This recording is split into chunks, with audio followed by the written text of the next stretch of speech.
Welcome back to the Behind the Play podcast. My name is Alex Adams, and I am joined by a special guest, friend, colleague at Sportsnet, the one and only Mark Spector, who joins us in the middle of the playoff chaos. So I appreciate you taking the time and doing this.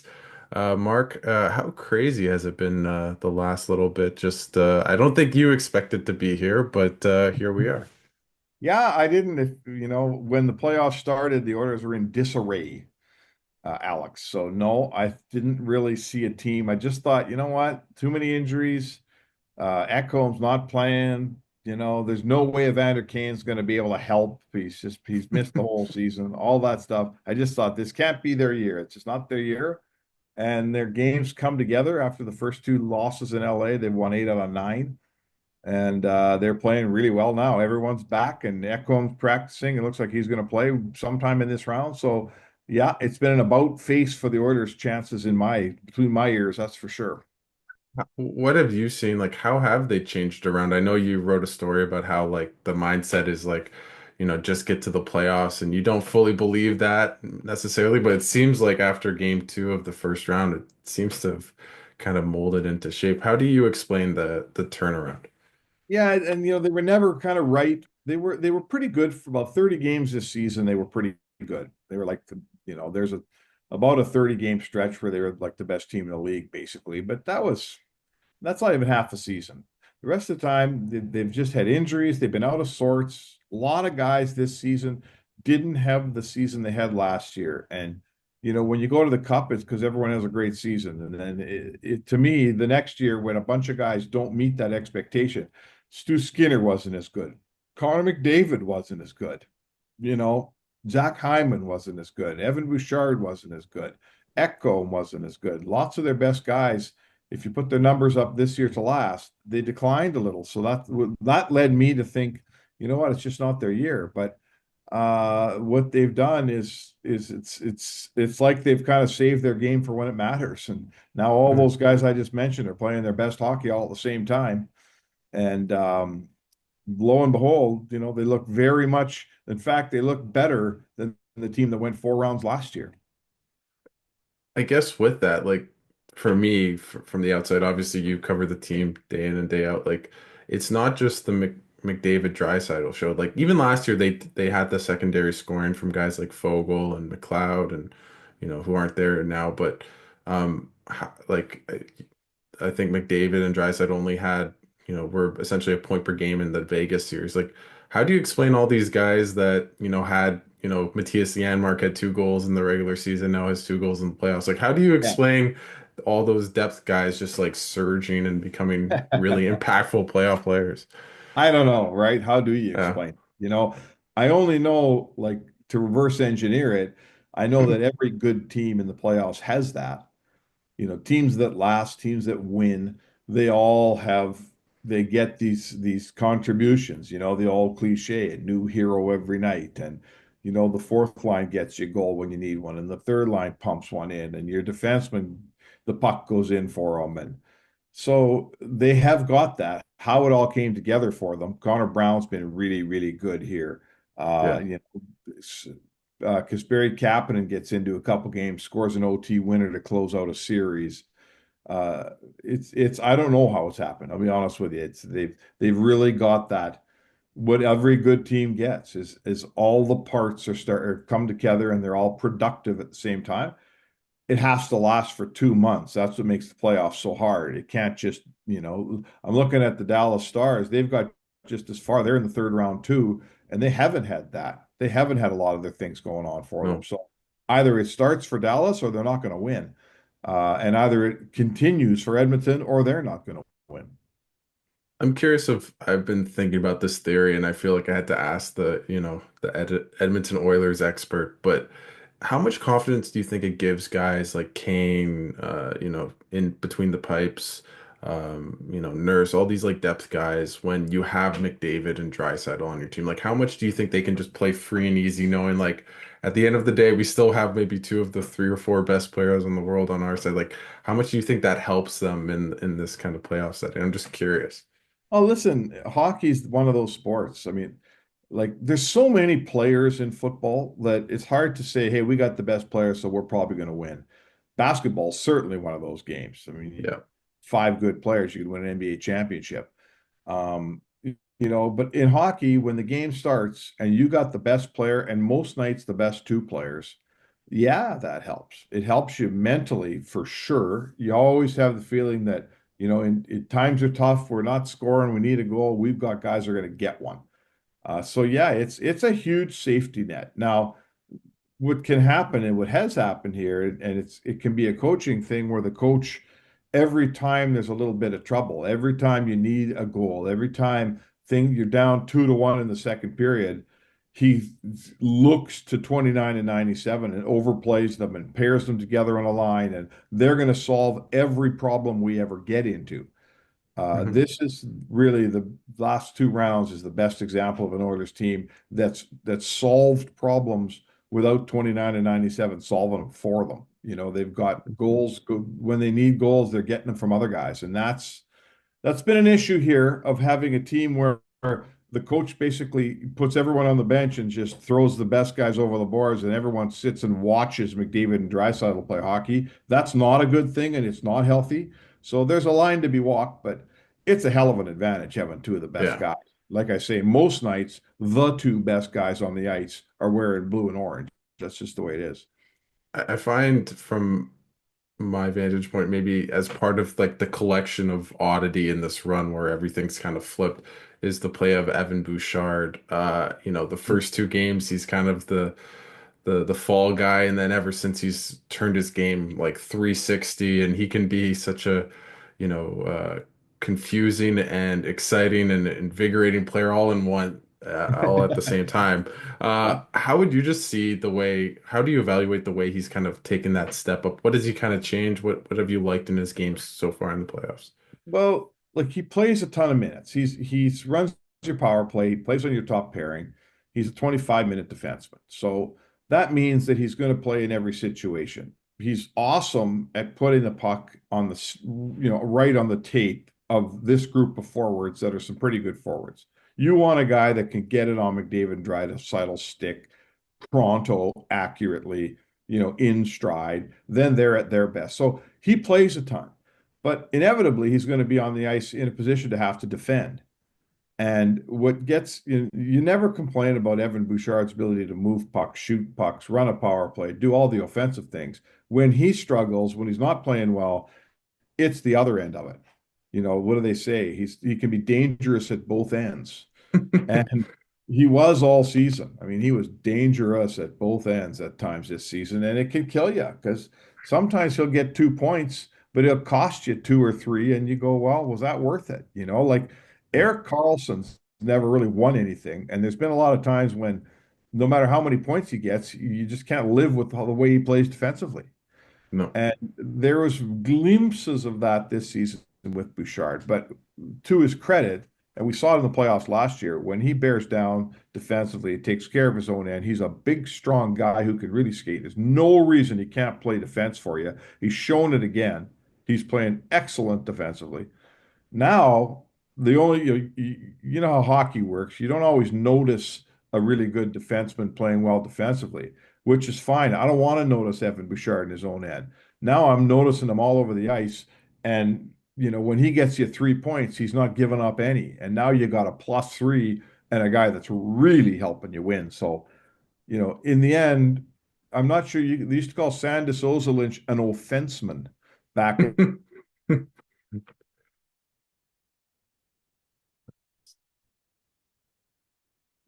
as great a player as Eric Carlson's been in his time, he's never won. I think that Evan Bouchard can win and will win, and he doesn't have to be that guy. He's a good enough player. He can play well defensively and still give you all those points at the other end. Now tell me how much he's going to make next season. No, I'm kidding. Yeah, Uh, tons. That's the problem. He's an yeah. $11 million defenseman all day long, and the Oilers will have to figure that out. Speaking of U-turns, the crease in Edmonton has always been an interesting kind of tale and journey. Obviously, this year we had Skinner start, Pickard back in. He got hurt. Stewart comes back in, and after looking like a shell of himself at the beginning of the playoffs, he puts up two shutouts. How much confidence do you think Oilers fans and the Oilers themselves should have on with Skinner, who did lead them to the finals last year, but has also had the kind of up and down play at times? Yeah, the history of Stu Skinner is if you don't play a great game in front of him, he's not the goalie that's going to win you games anyhow. He's not a guy like a Shesterkin that you can get away with a lousy game and he'll stop 40 and you'll win. He did do that in game 6 versus Dallas last year. The shots on goal in that game were 34-10 for the Stars, and Edmonton won 2-1, and that was clearly his finest hour and his best series he's ever played was last year against Dallas. Mhm. But that's his history. He's not that great a goalie in terms of doing it solo. But the other part of his history is when the Oilers play well, he's more than enough goalie for them. If sure, the first two games against LA that he played and got pulled after that, it was Edmonton's worst two games of the series of the playoffs. They were brutal. And the environment for the goaltender was terrible, and he didn't save the day. Then the team said, okay, we're down 2-0. We got to put this together here. And they put Pickard in net, and the team got a lot better. Pickard played well, but the team's playing way better. Now Skinner comes back in. The last two games in Vegas, the team is playing excellent defensively, and he gets two shutouts.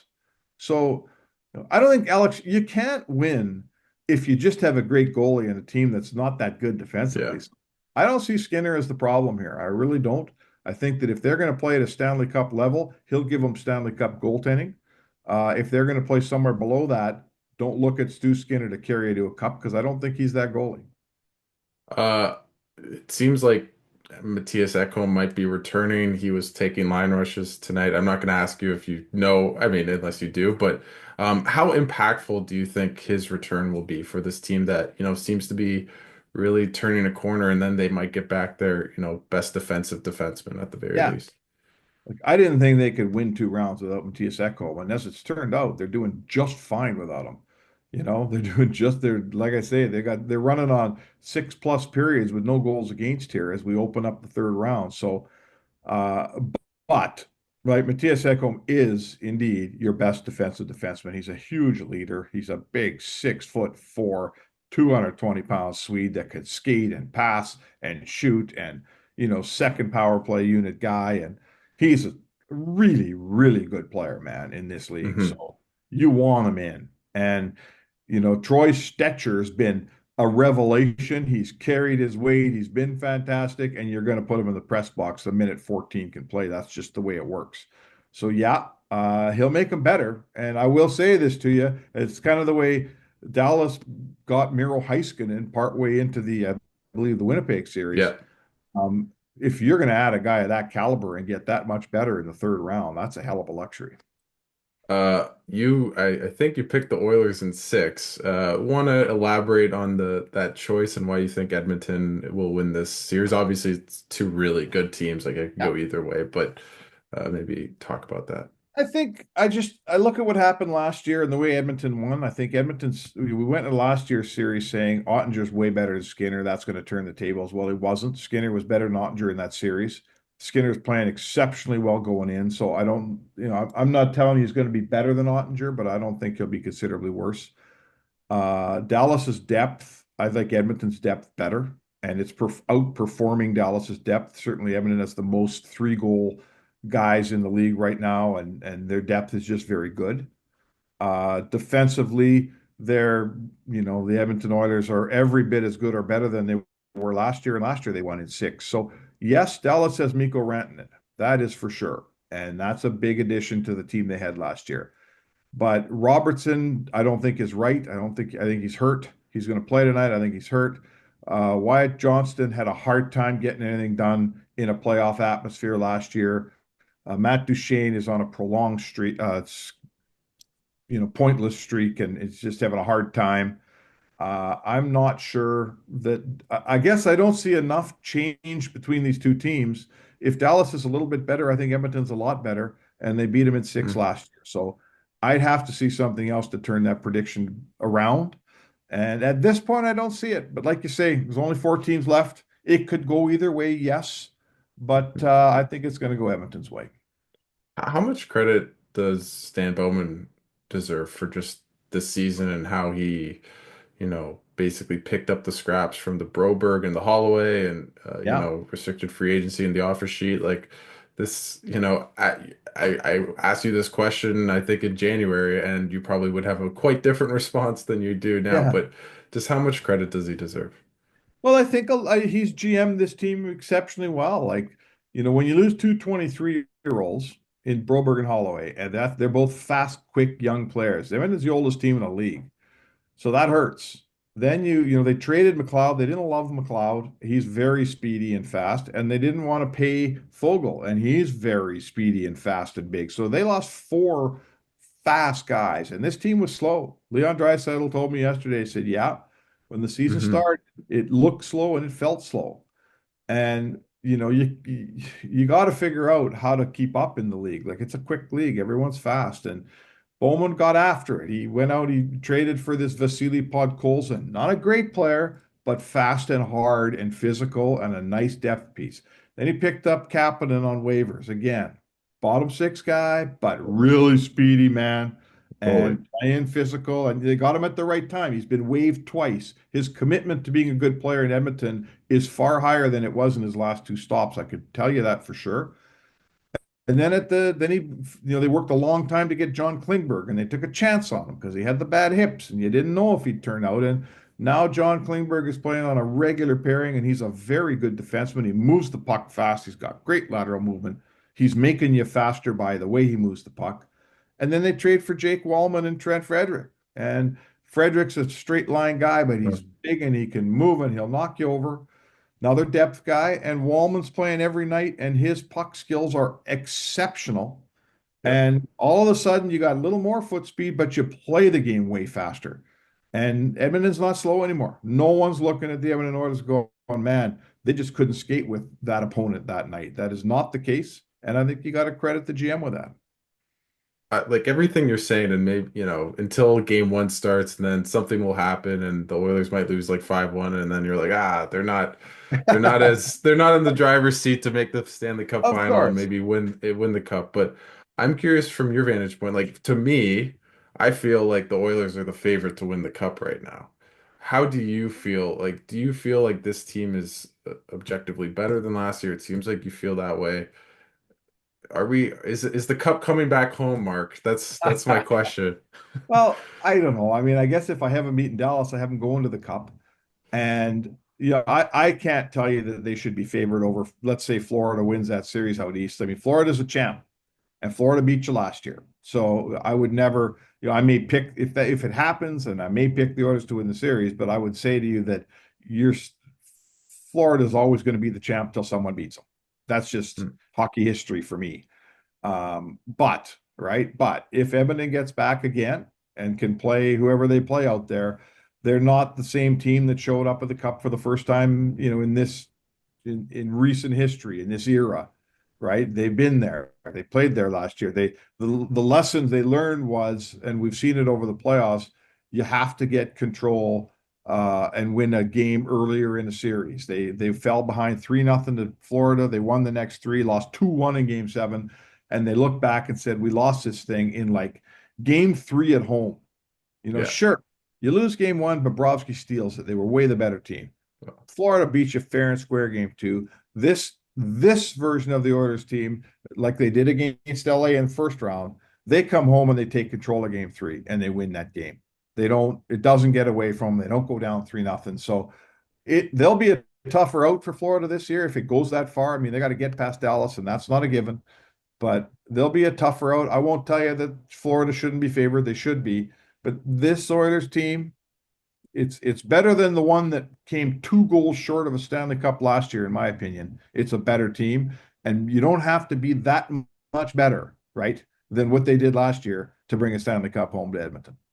I've talked to Kyle Bukauskas about being at the Stanley Cup Finals and just how crazy the atmosphere was in Edmonton, and I'm sure you probably had a lot of Hmm. goosebumps and chills. What do you think it would be like for the city to finally get the cup after so many, it will be, I guess, like 35 years, if I'm not mistaken, right? Like Yeah, 1990. how crazy will that be Edmonton, and how much has it just reinvigorated the city in many ways, like the last year and this year? Well, listen, it's no different than any Canadian city. Like we're really a one-horse town with due respect to the Edmonton Elks of the Canadian Football League and a couple of, very low minor league baseball teams kicking around town that are a ton of fun. And I go to the games in the summer and have a great time. But really, Mhm. Ottawa, Same thing. Edmonton, Calgary, Vancouver's got a soccer team. Sure, they love them. It's a Canucks town. Montreal, come on, right? Even Toronto, who has the Blue Jays and the Raptors, it's a Leafs Yes. town. The sun sets and rises on the Blue Maple Leaf. So that part's not exclusive to Edmonton. There's no, Hmm. and frankly, we've had cups. We've won 5 cups in Edmonton. I know it was a long time ago. The last one was in 1990. I was like 25 years old, in There you 1990. go. I'm not 25 years old anymore. So having said all that, it does bring a sense of pride in your city when you're carrying the ball for Canada again, as the Edmonton Oilers are. We were all in Edmonton cheering for Winnipeg for sure, and most of us were cheering for the Leafs to win, and they couldn't manage to win, and that's too bad. But yeah, you win a cup in Canada. I think there's a bit of a race now. Everyone wants to be the team to bring it back. Yeah. It's been since 1993 here. Everyone wants to be the team to bring it back. Edmonton's had a crack at it last year. They're looking for another crack this year. They're in the middle of the McDavid Draisaitl era. I'm here to tell you, if they don't win it this year, they're going to take another run at it next year or the year after the year after the year. They're in the middle of a 5-year window here. Hmm. So there has to be a cup at some point if you have McDavid and Draisaitl. And if it does arrive and when it does arrive, oh man, are you kidding? Like Oh, they'll be crying in the streets in Edmonton, Alex. I'm here to tell you. it'll be like mini New York after the Knicks make the second round. I don't know if you saw the chaos in New York. I feel like it'll be something like that. But you'll be the Timothy Chalamet, Mark, getting out of the car. Uh, I guess my last question, and it's maybe bigger picture, is if the Oilers make the finals, if they win, but just if they keep going deep in the playoffs, there is a player who might be the captain of a certain team in, Western Al or in Alberta that is extension eligible. How much do Yeah. you think that impacts like this run, just even making the Eastern Conference Finals 3 and 4 years? Like, will he be signing on the dotted line in a couple months from now? Like, do you feel like it's going in that direction? Yeah, I absolutely do. Okay. Listen, you never know what a player's thinking, okay? And I don't claim to know what's going on between Connor McDavid's ears, but I know a few things about him. And the one thing that is the very first and foremost thing in his life, maybe next to his wife Lauren, is he wants to win a Stanley Cup. He is very aware and conscious of the whole until you win a cup, they're not going to talk about you the way they do Crosby and Gretzky and the greats. And I think that's fair. And I think he thinks it's fair. So he is absolutely focused in his hockey career on being a Stanley Cup winner and hopefully more than once, but I think you start with one and go from there. So if we can all agree that that is the thing that matters the most and will shape Connor McDavid's future and the next contract he's going to sign, then we'll turn the page to where else is he going to go that's going to give him a better chance to win a cup than the team that just went to game 7 last year, than the team that looks like it might take a pretty good run at her this year, the team that's got Leon Draisaitl signed for 7, 8 more seasons, the team that's about to sign Evan Bouchard for a long time, a team that's it seems to have it in its grasp how to build around 2 superstars. Like if you can find me the organization that he's going to flee to Yeah. that's going to give him a better chance to win a cup, I'd love to know who it is.